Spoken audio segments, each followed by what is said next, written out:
Greetings. Am I exhibiting a lack of open-mindedness, or is my spouse perhaps displaying excessive naivety? A dispute has arisen between my husband and me, leaving me emotionally drained. My name is Alice, and I find myself in my 30s. My husband, Martin, and I share the responsibility of raising our daughter, Mia, who is on the verge of entering the 3rd grade. Our familial unit, previously including my retired father, now numbers 3, as my father has embarked on a 2-year overseas assignment offered by a certain company. The discord originated with the prospect of accommodating my nephew, Philip, who is set to commence his college education.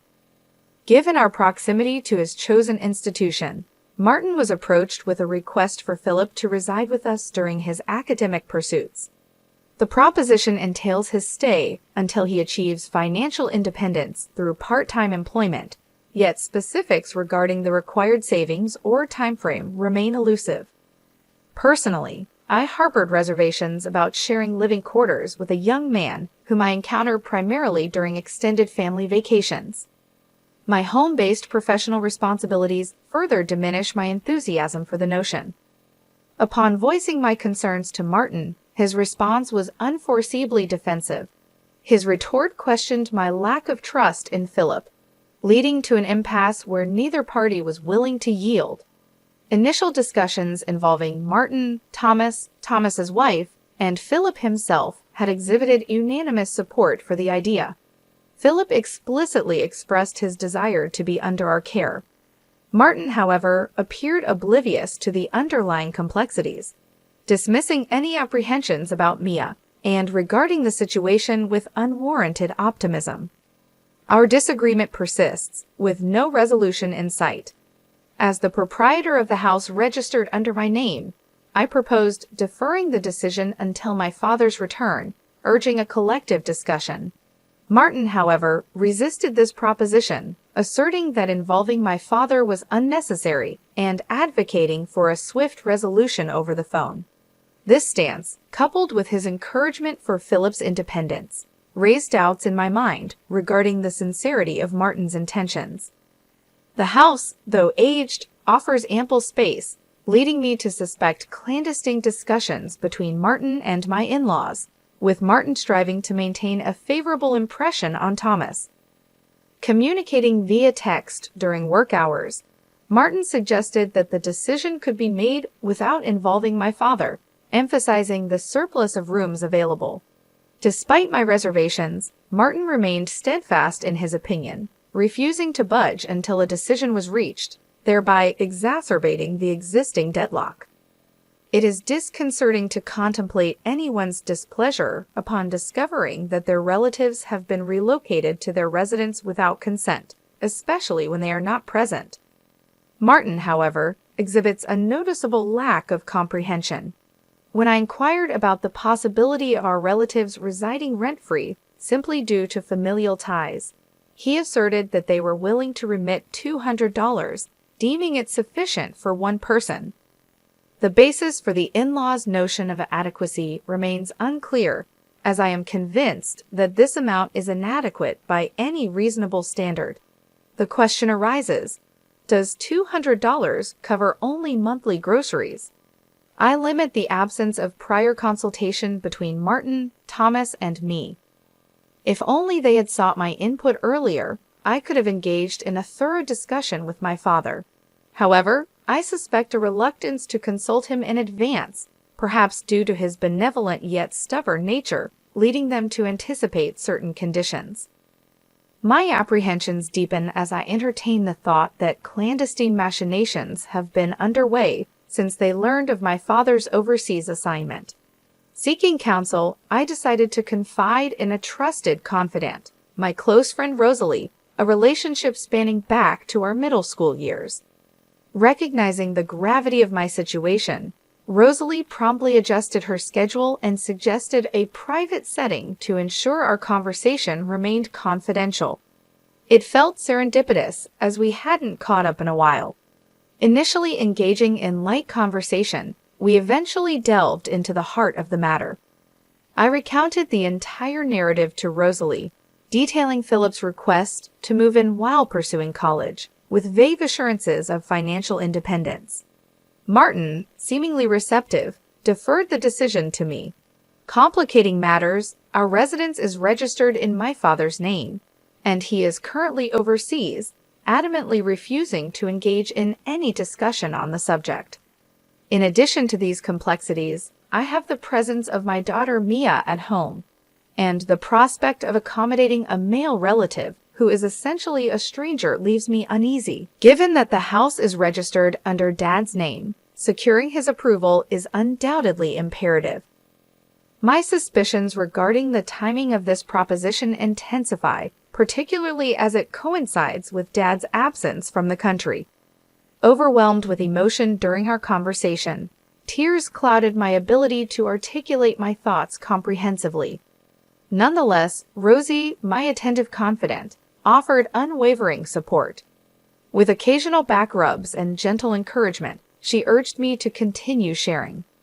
Rosie, after absorbing my account, proffered her insights and counsel. Emphatically, she advised seeking Dad's input before making any decisions.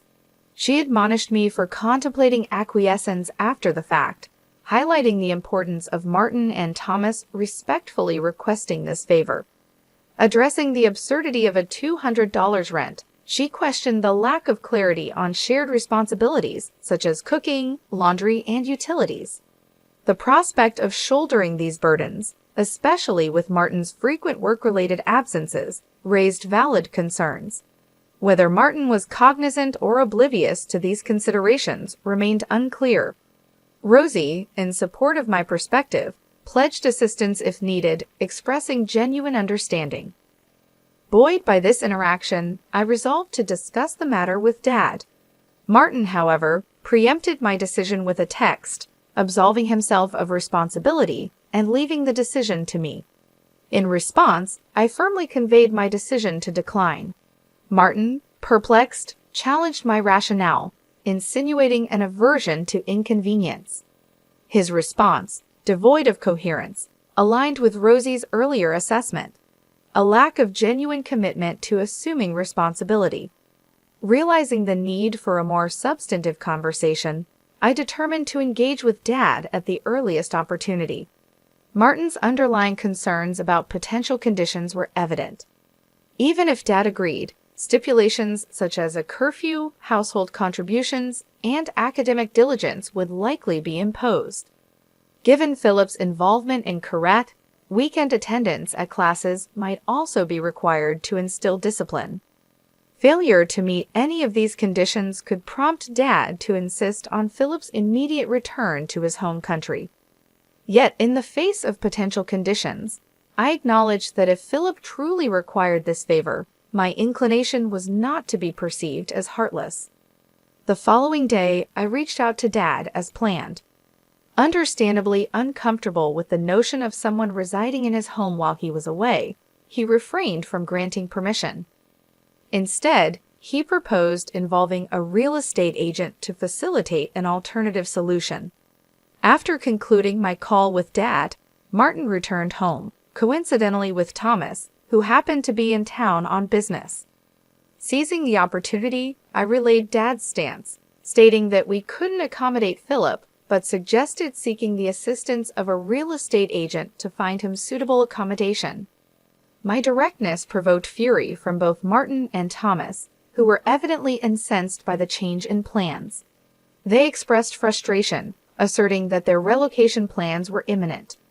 Martin, in a fit of anger, questioned the need to involve Dad in the decision-making process.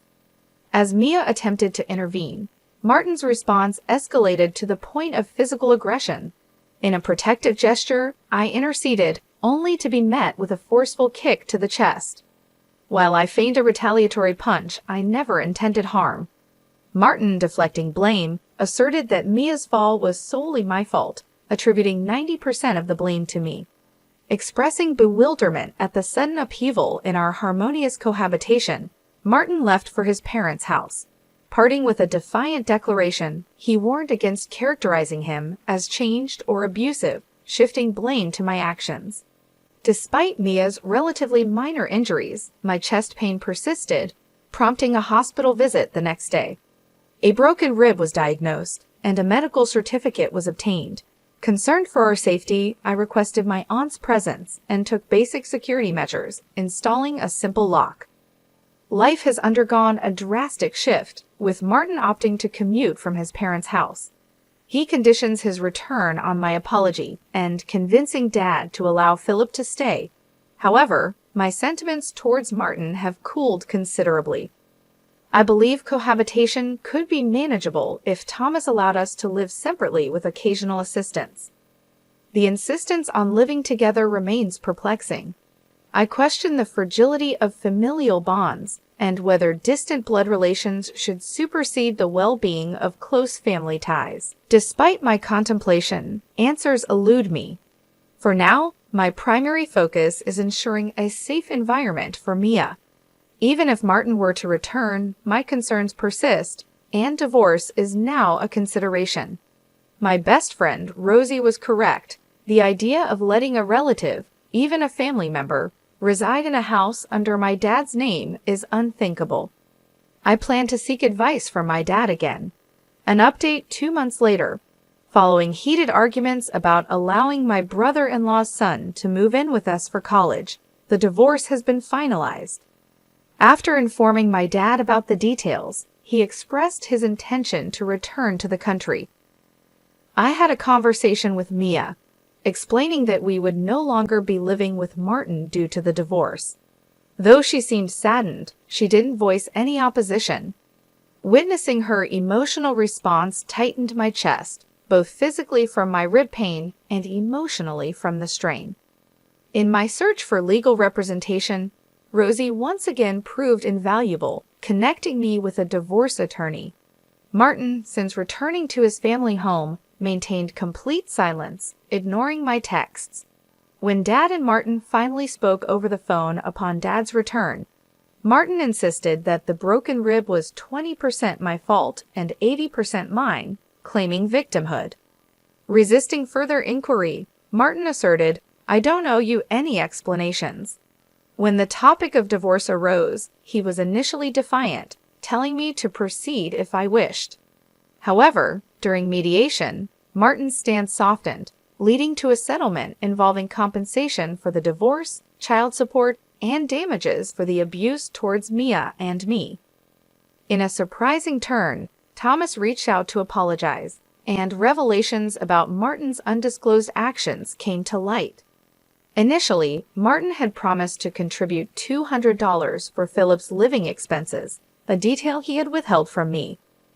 As it turns out, Martin was in discussions with his in-laws about them providing him with approximately $800.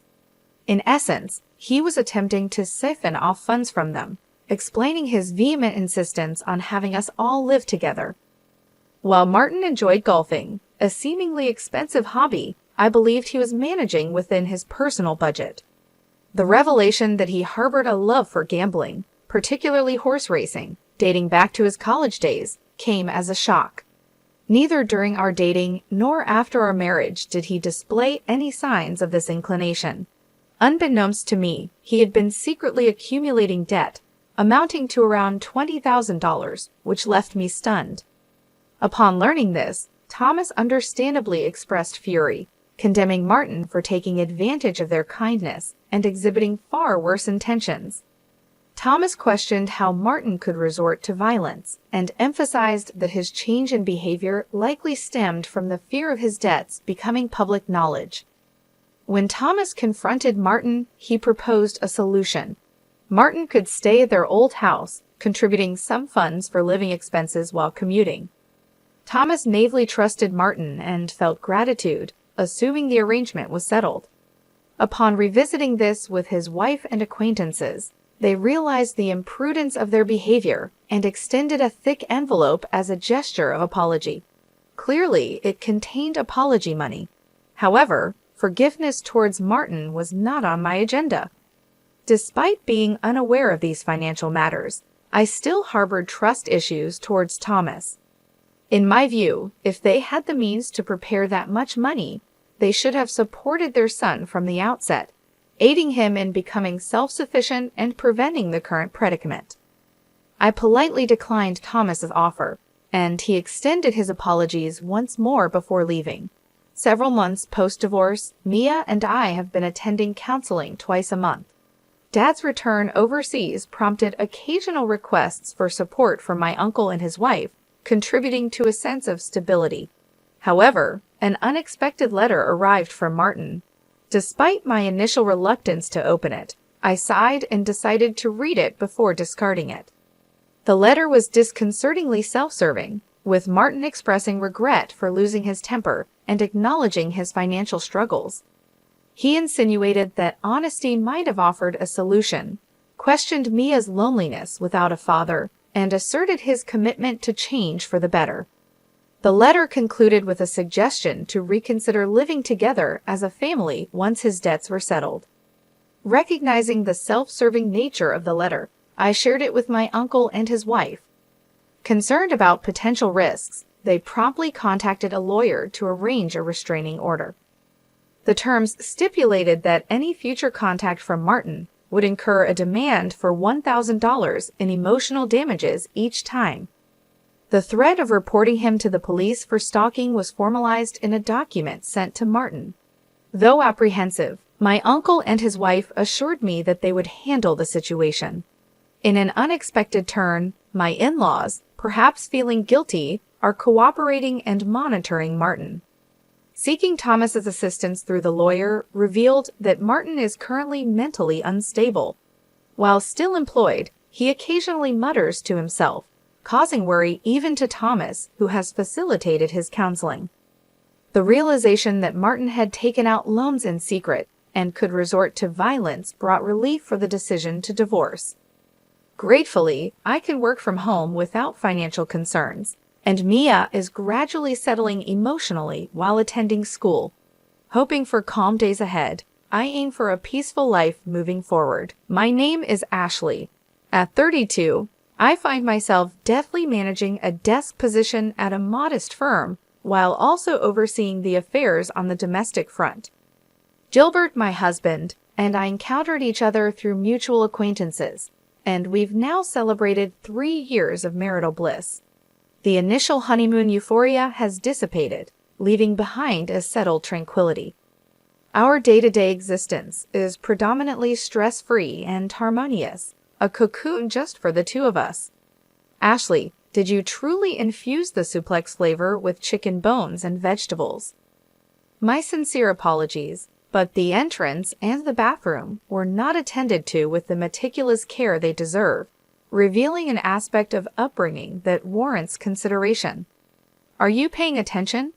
During the summer hiatus, I found myself obligated to sojourn at my in-laws, where I assumed a role akin to a servant under the scrutinizing gaze of Carolina. Each respite brought forth a litany of critiques, a ritual that seemed to accompany every significant break. I perceived it as a norm, considering the challenges encountered by friends with their own mother-in-law dynamics. Patience, I believed, would eventually quell these discordant moments. Around that juncture, Robert, Gilbert's brother, entered matrimonial bonds. Robert, a reserved gentleman in stark contrast to the more effervescent Gilbert, welcomed into his life Sarah, a youthful and modern beauty 12 years his junior. The union, albeit seemingly unconventional, filled Carolina with exuberance, heralding the first Christmas with the newlyweds. As they were occupied with work until Christmas, the plan was for Robert and Sarah to join us then. Consequently, I found myself extending my stay at the in-laws' abode from Christmas Eve onward. This decision, however, intensified Carolina's zeal to delegate tasks and oversee preparations for the impending festivities. Are you still engrossed in cleaning? At this rate, Christmas will arrive before you complete your chores. Hurry and prepare the gratin, she chided. Oh, I can hardly wait for tomorrow. She's my son's young wife, and I must acquaint her with the intricacies of our traditions, she added with evident anticipation. Observing Carolina's fervor, I sighed in silence, a sympathetic witness to the impending induction of Sarah into the fold. On the morrow, I endeavored to assist Sarah, offering empathy rather than sheer jubilation at our shared circumstance. Around noon the next day, Robert and his wife Sarah made their entrance. Despite Sarah's seemingly flamboyant demeanor, her demeanor exuded courtesy and left a favorable impression on me. In contrast, Carolina appeared preoccupied, diligently searching for any lapse on Sarah's part.